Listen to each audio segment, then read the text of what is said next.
In this video, I'm going to discuss a topic in income taxation entitled Mode of Filing Income Tax Returns.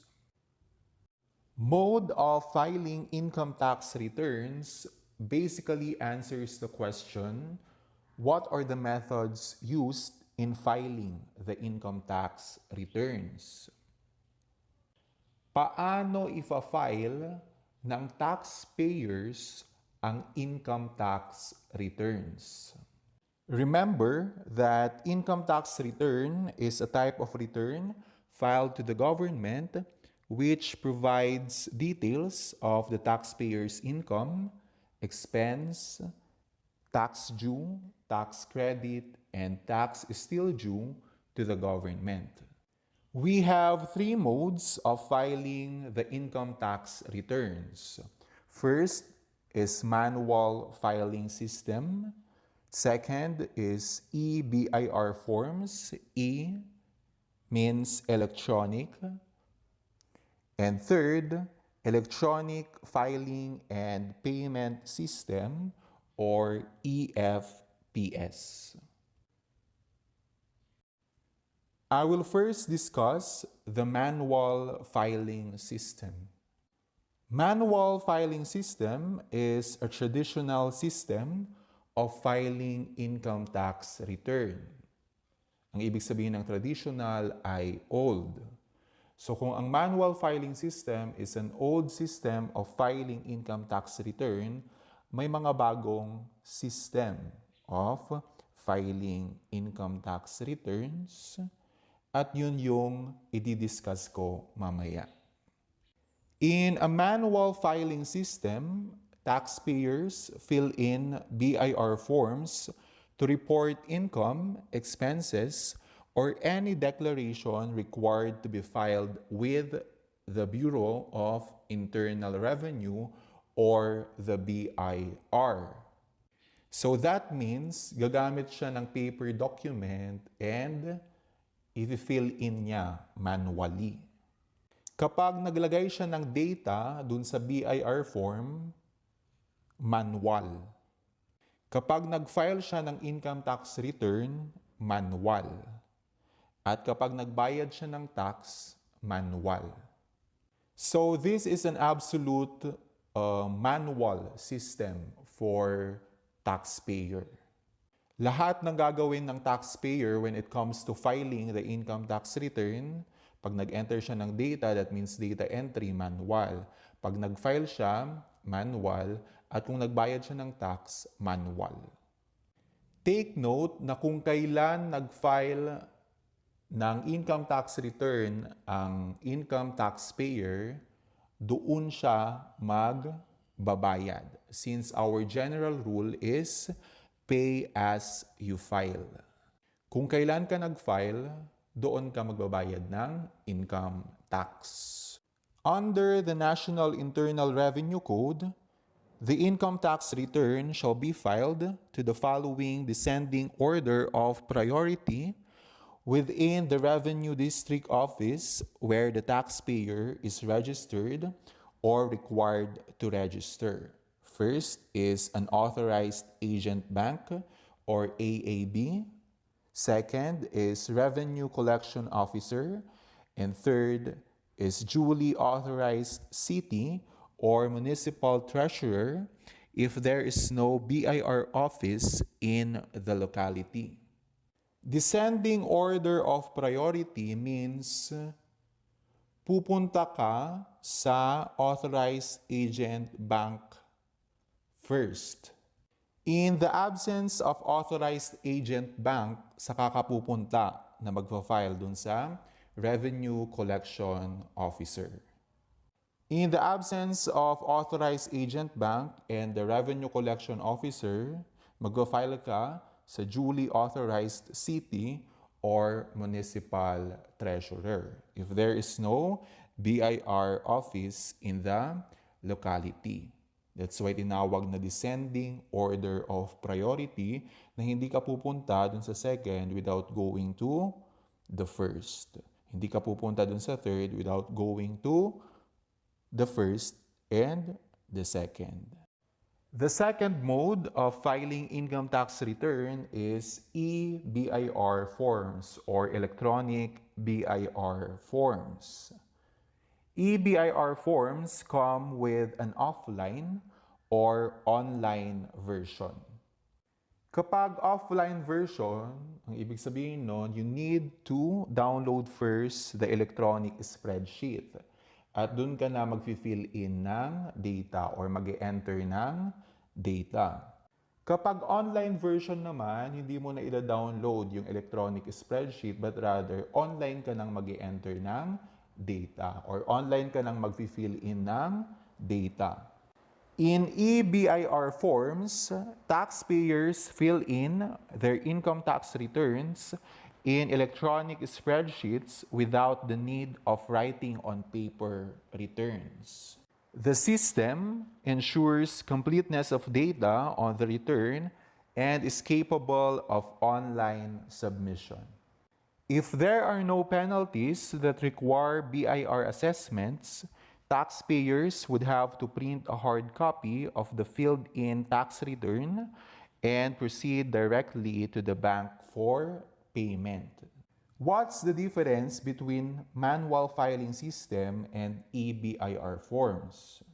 The difference lies on data entry and filing of income tax return.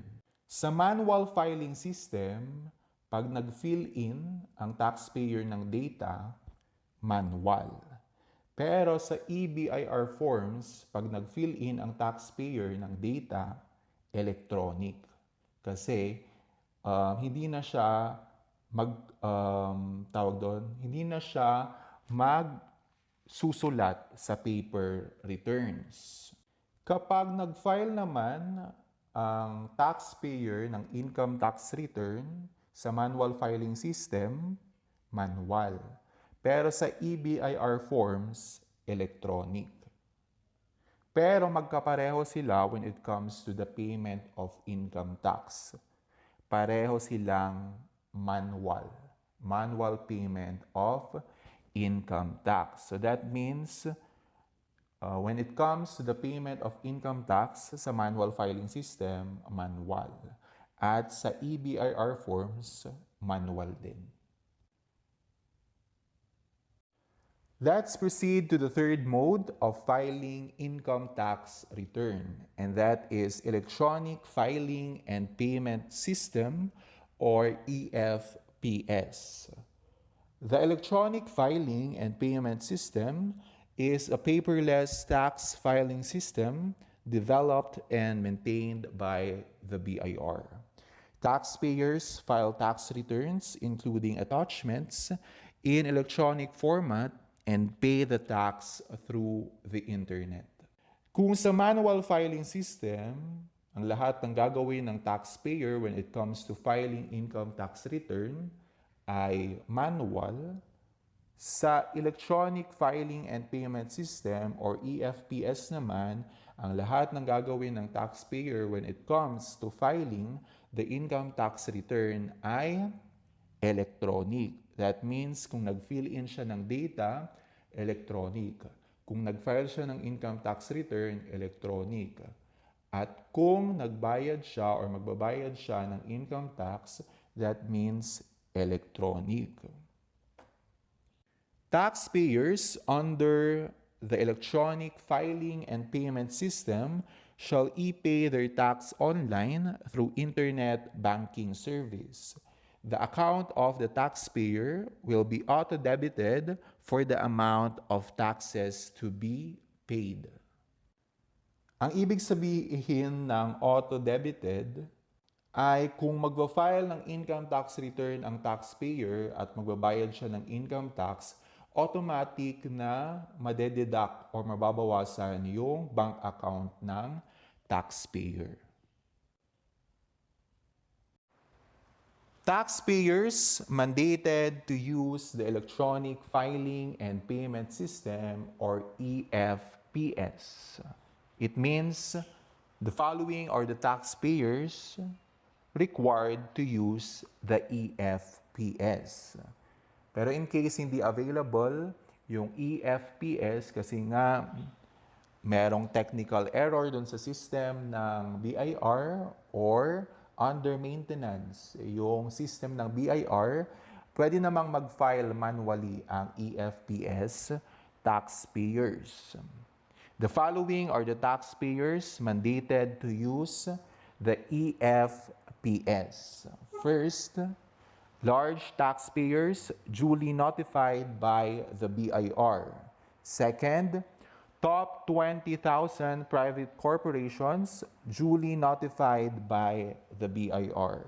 Third, top 5,000 individual taxpayers duly notified by the BIR. Fourth, taxpayers who wish to enter into contracts with government offices. Fifth, corporations with paid-up capital of 10 million. 6. Philippine Economic Zone Authority registered entities and those located within special economic zones.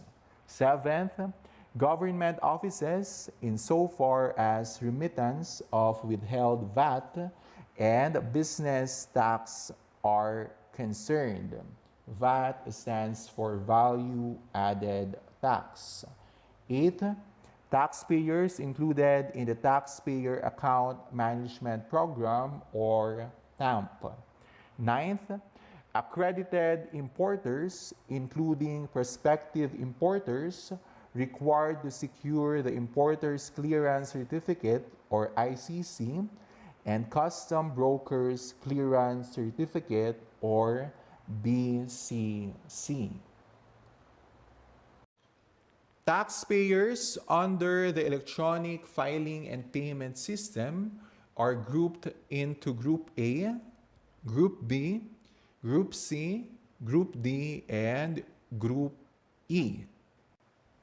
Under the Group A are banking institutions, insurance and pension funding, non-bank financial intermediation, activities auxiliary to financial intermediation, construction, water transport, hotels and restaurants, and land transport. Kung mapapansin ninyo, yung mga firms na under Group A are service firms or firms who are engaged in providing service to the consumers or customers.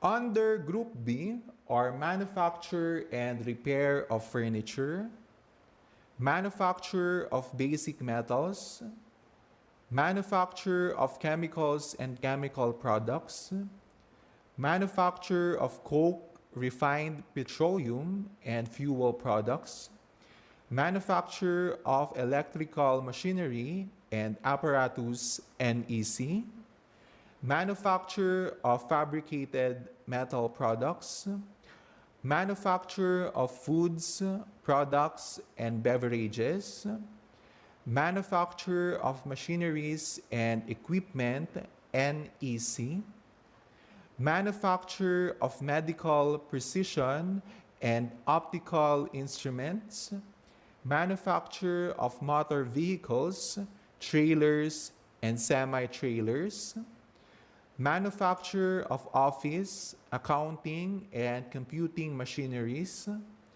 manufacture of other non-metallic mineral products, manufacture of other transport equipment, manufacture of other wearing apparel, manufacture of papers and paper products, manufacture of radio, TV, and communication equipment and apparatus, manufacture of rubber and plastic products, manufacture of textiles, manufacture of tobacco products, manufacture of wood and wood products, manufacturing NEC, metallic ore mining, and non-metallic mining and quarrying.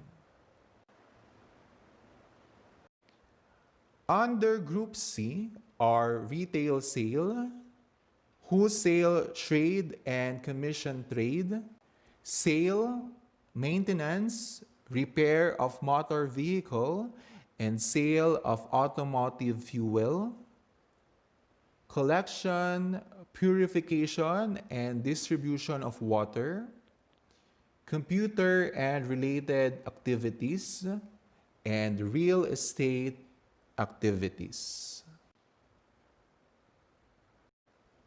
Under Group D are air transport, electricity, gas, steam, and hot water supply, postal and telecommunications, publishing, printing, and reproduction of recorded media, recreational, cultural, and sporting activities, recycling, renting out of goods and equipment, and supporting and auxiliary transport activities. Under Group E are activities of membership organizations incorporated, health and social work, private educational services, public administration and defense compulsory social security, public educational services, research and development, agriculture, hunting and forestry, farming of animals, fishing, other service activities, miscellaneous business activities, and unclassified activities.